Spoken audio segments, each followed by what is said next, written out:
I'm excited to introduce you now to Captain and Community Support Officer Daniel Byrne with the Burton Fire District. Captain Byrne, welcome. Thank you very much for having me. You look very professional in your you. uniform. You said that you don't wear that every day. Not every day, no. Only for special occasions, special people. So you are public information, community outreach, and we're here specifically today to talk about the Jacob Kit program. So Jacob Kit, and we have it here. Why was it called Jacob Kit? Well, Jacob Kit was named after a child, Jacob Hall. He was a 6-year-old student in Townville, South Carolina. He was wounded in the school shooting. And he survived the shooting, he survived the hospital, and even made it through surgery, but he didn't recover. There was just too much blood loss.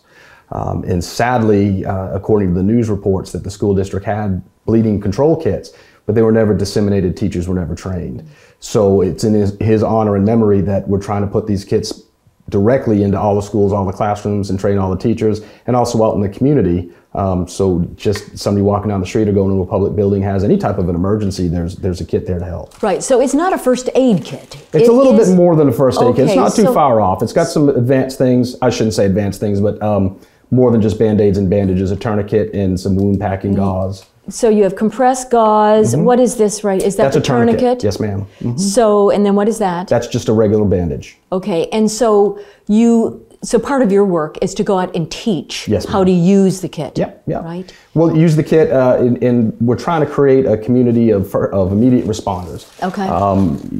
The average, an adult in this case can bleed to death in 5 to 10 minutes, a child in half that time. Average response time for fire departments across the nation are 7 minutes.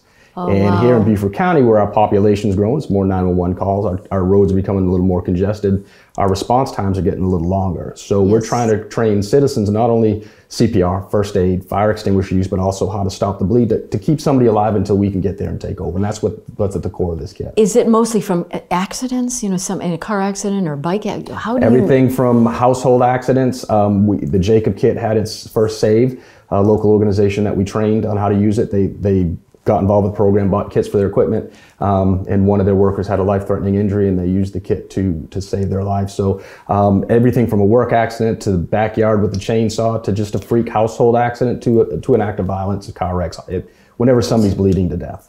So tell me where you are with the program and kind of what your vision is for the future of the Jacob Kit. Well, it started off as an experiment in one school. Shortly after that, Parkland, Florida happened. So there's a lot of interest in it.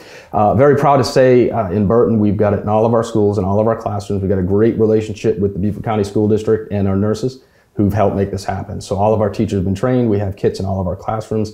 And also in Beaufort County public buildings, they also have them there as well. And all new employees receive training on how to use it as well. So it's out there, it's in the schools and the community. It's originally started off our goal was the Burton Fire District, but it spread. Just about all of the fire departments, all of the fire departments north of the Broad are participating in the program, to include Bluffton.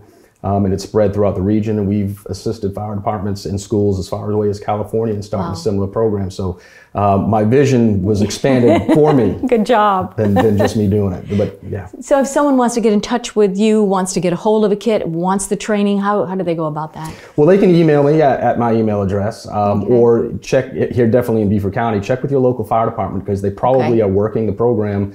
We just need help from the community. This program right now has been 100% funded by local grants and donations. Over $20,000 were raised just for Burton. Well, I was just wondering about what it costs and where you get the funding for this. Well, the kit retails, if you were to buy it as a regular person off the streets, it's about $71, $72. Okay. But if you are part of the Jacob Kit program and using it in a community outreach, it's down to about $50.